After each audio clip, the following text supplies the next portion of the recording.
Hello, bright, beautiful world, and welcome back to my channel. B. Marie here, back with another book review. So the next book that I will be reviewing is A Court of Thorns and Roses by Sarah J. Maas, and it's a fantasy fae novel set in a time we don't really know, but it is a fae fantasy novel with lots of references to Beauty and the Beast. So the one that I mostly know is the Disney movie or the Disney version of Beauty and the Beast, but there's also a French version that comes from the original story of Beauty and the Beast. So this is basically a retelling of Beauty and the Beast filled with fairies and different worlds.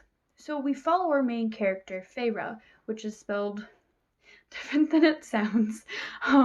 And she has a whole pronunciation guide in the back that really helps. But basically, we're thrown into this world filled with mortals or humans and the fae population. So basically, the fairies are talked about in a very dark way. They're seen as very dangerous, very, vile creatures that are supposed to be stayed away from. And they're separated by this wall. So I guess in the very beginning of the novel, it's kind of set up that the fairies were once rulers of all the land and they had humans for servants. And then this giant war broke out, and the fairies and the mortals of that time decided to sign a contract or treaty or whatever you want to call it, that kind of separated them. So they stopped having servants, and the humans were allowed to live in a different section of the world, and the fairies were split up into their own type of kingdoms. So there's different courts, which I will talk about later. But there's different courts that the fairies each are a part of, and we follow along with our main character, Feyre, as she kind of navigates this world. So in the very beginning, we are given Feyre and her family and kind of thrown with this status. So she's the youngest of three girls, and her mother has passed away, and her father is crippled from his knees, I do believe, but he can still walk. So we're thrown into this world with Feyre, where she's in this desolate winter, and it sounds like they've had a long, harsh winter, and her family does not have very much money, so she has to be the one to fend for the entire family, which, great setup. I do want to mention that I had to put this book down a couple times in the very beginning. I felt like the exposition in the very beginning was a little too dense for me, to the point where it made it hard for me to kind of continue with the novel. I'd say it's within the first chapter, so not too not too far along in the book. I was able to re-pick it up later, but I was constantly flipping pages to see when the action would start or when I would kind of start to feel interested, and I just didn't have that until Tamron, who is one of the main characters of the story, come in. Per usual, for my book reviews, I'm going to start with a spoiler-free or non-spoiler review, and then I will move into a spoiler-filled type review, which is just me nitpicking at the little things that I saw and noticed within the novel that I thought could be improved and what I thought really worked for the novel. So I will leave time codes right here, for you to see when it's time for you to skip ahead if you feel you want to read this novel, or you intend to read this novel, or you just don't want spoilers and you just want a quick and easy review on what I thought about this novel. So we're going to jump straight into the spoiler-free review of the novel. As I mentioned a little bit before, I had to put this book down in the very beginning. There was a little bit too much exposition and not enough for me to kind of fully feel connected to the novel. Most of the information that you're given in the beginning is important later or has a connection to the main character. So it is important information. I just felt it was too much in one go.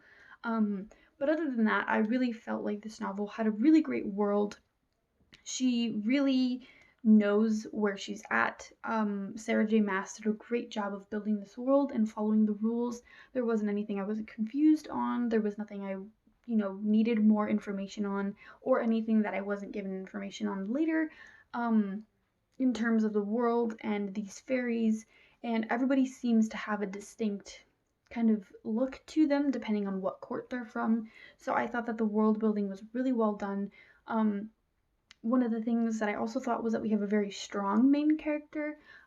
She's very like badassery, and another novel that I will be covering from Sarah J. Maas a little bit later on is Throne of Glass, but she does really have these kick-ass main characters that are all female.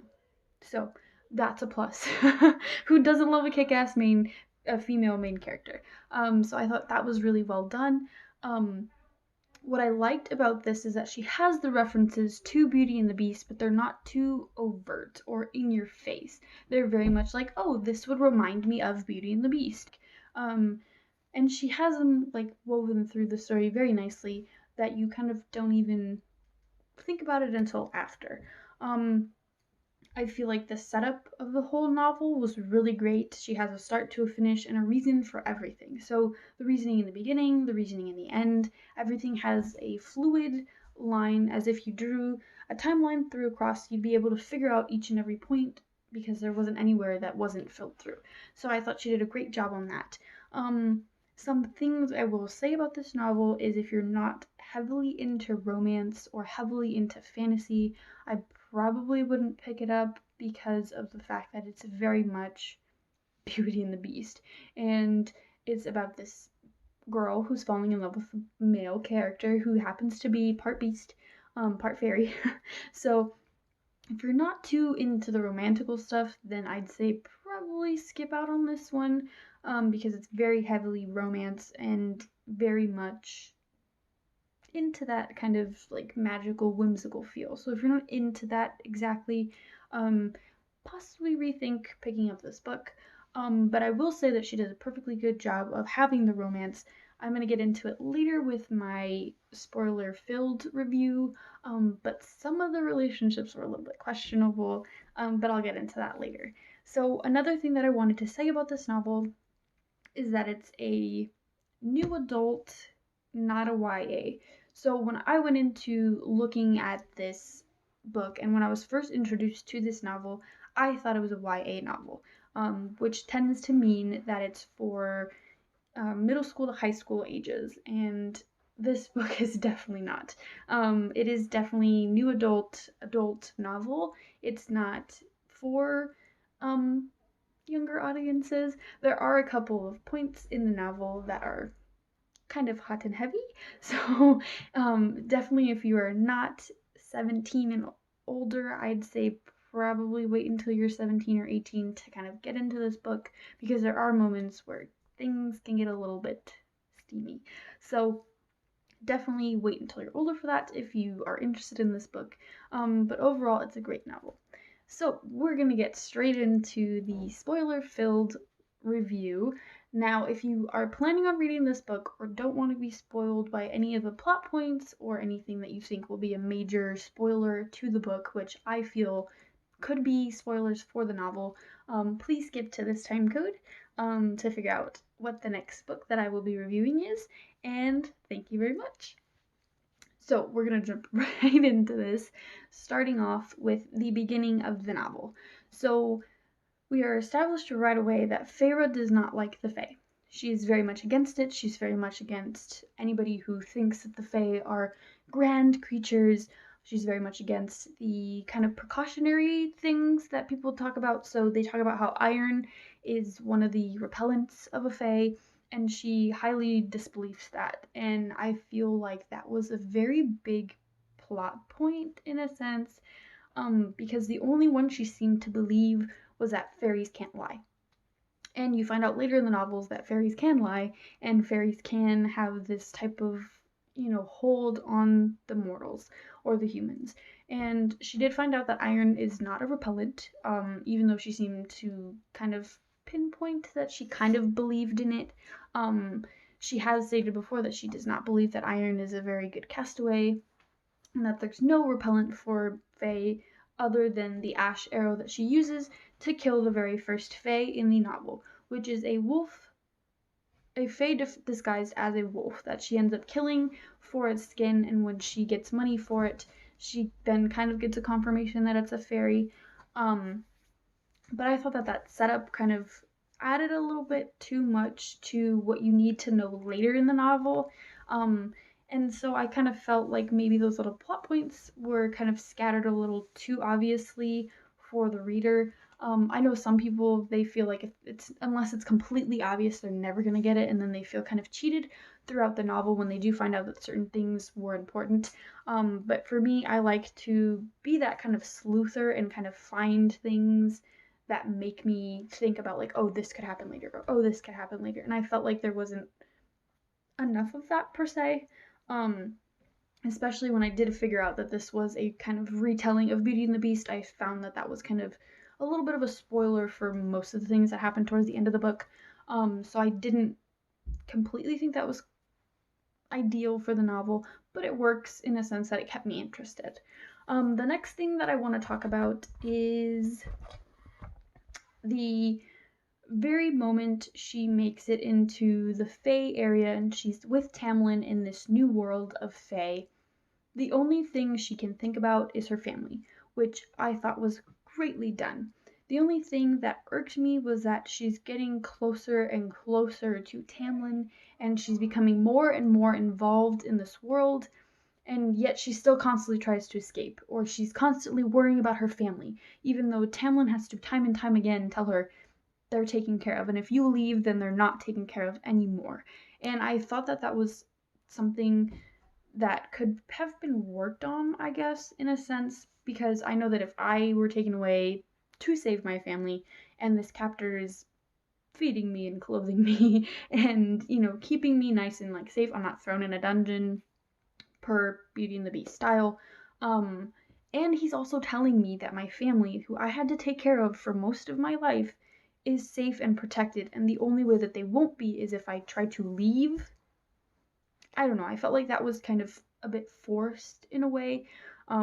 I did think that when she tries to learn how to write a letter to her family to warn them about the things that Tamlin's telling her about, I did think that that was well done, and I thought that was a perfect way to kind of keep her connected to her family and constantly thinking about her family without trying to leave. I also felt like the constant being like, oh, I need to find a way out of here, or going to the Sorrel and like trying to figure out a way out was not the ideal thing, especially if Tamlin's telling you, hey, they're completely fine, taken care of, they have nothing to worry about as long as you stay put and don't go anywhere or try to leave, which she does constantly, and I felt took up a little bit too much of the page. It's a pretty thick book, pretty long, so I felt like a couple of the pages and a good chunks of the chapters could have been kind of thinned out if there wasn't so much of this back and forth of, hey, I need to get the hell out of here, but she really doesn't, if that makes sense. I felt that that was kind of a little bit of a ploy by Sarah J. Maas to kind of keep the reader like, oh, she cares about her family so much, which you can tell that this woman does. You don't need all of that back and forth to kind of convince me that she's that into her family, just because of the dynamics that we get in the beginning, the constant reminder of the promise that she made to her mother about taking care of her family. All of that was enough for me to be like, hey, this woman cares about her family. So I didn't need the constant back and forth. Another thing that I wanted to talk about was the ideal of, so for the premise of Beauty and the Beast, it's the fact that the Beast has to find someone to love him and that he loves in turn in order for the curse to be broken. This is the same thing for Tamlin's case. So Tamlin was cursed, and so was his entire court, and he told Amaranthra,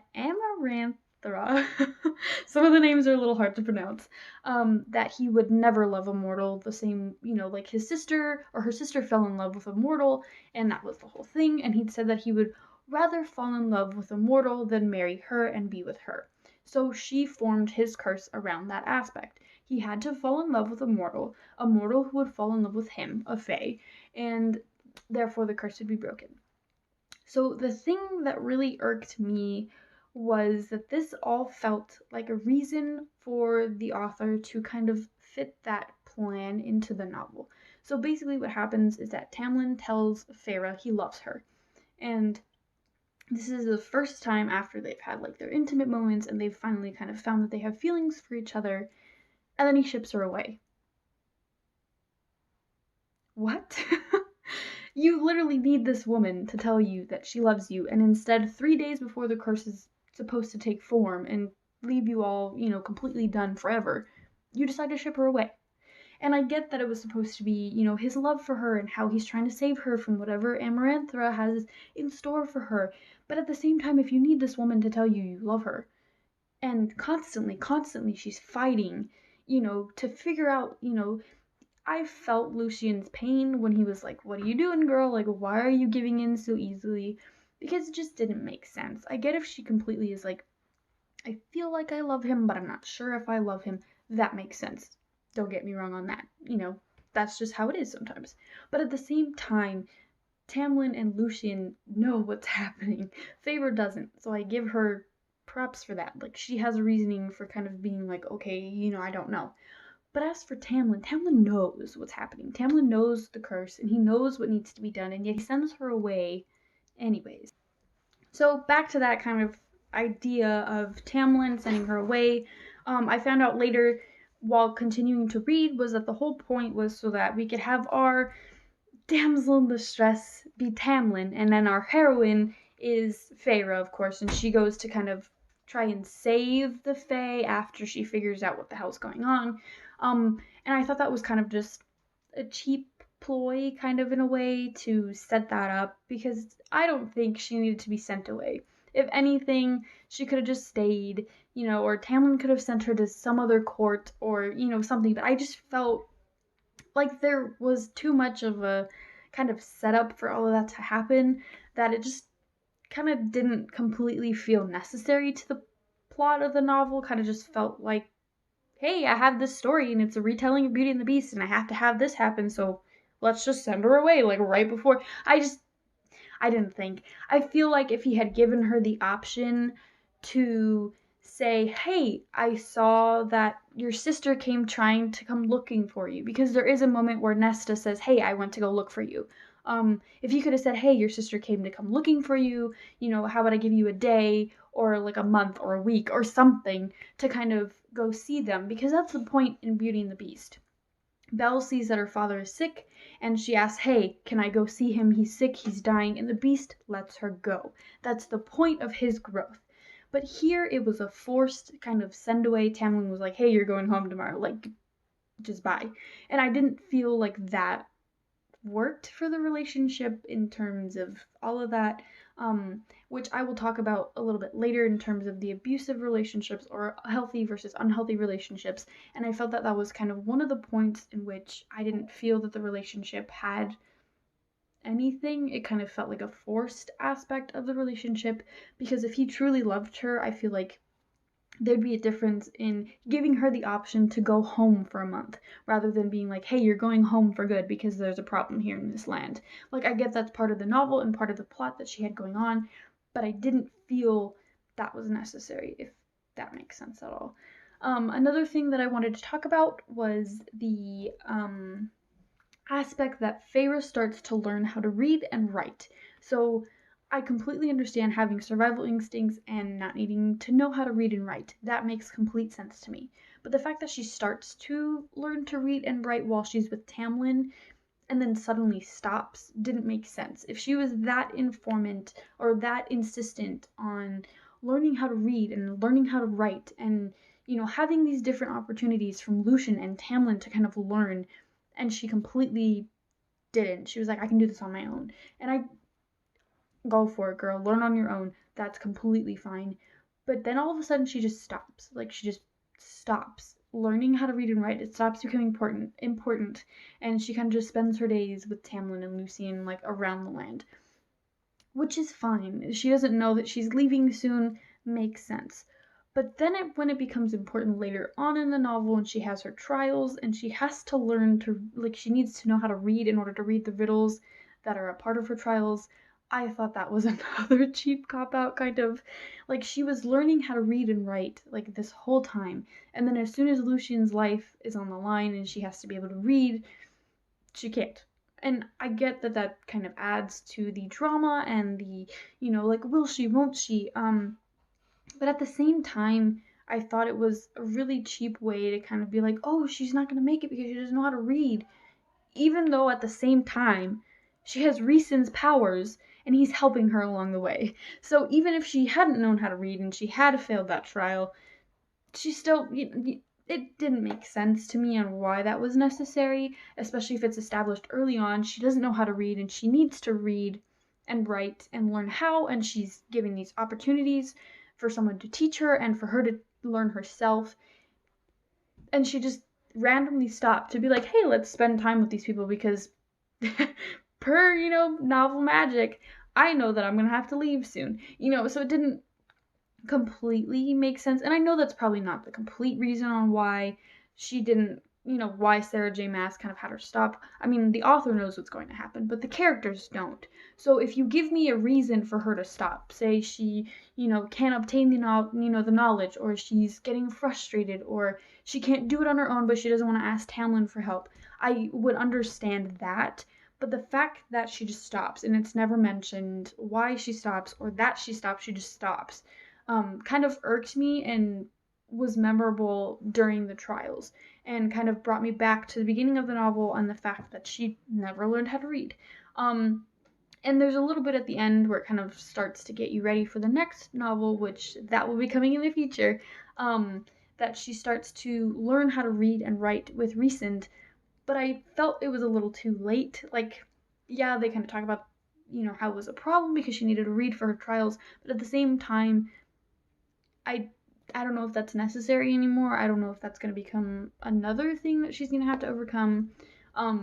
But yeah, I kind of thought that was a little bit of a Another thing that I wanted to talk about was those healthy versus unhealthy relationships in the form of abusive relationships, which I felt was very prominent for both Tamlin and Rescind.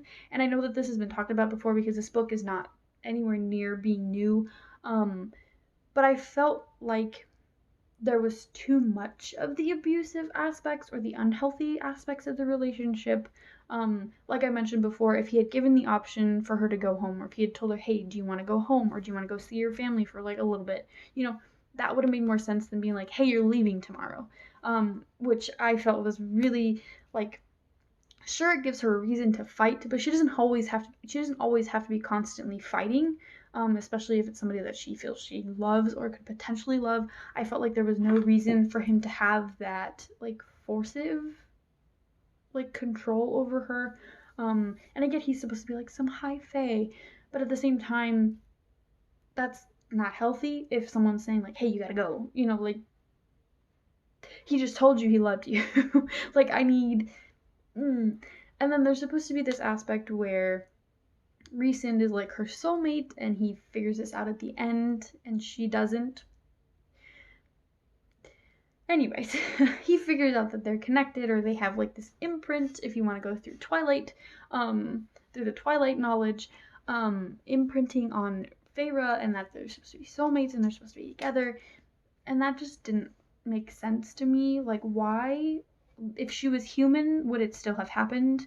And I'll get into this in a little bit, but also the fact that she's now high fae.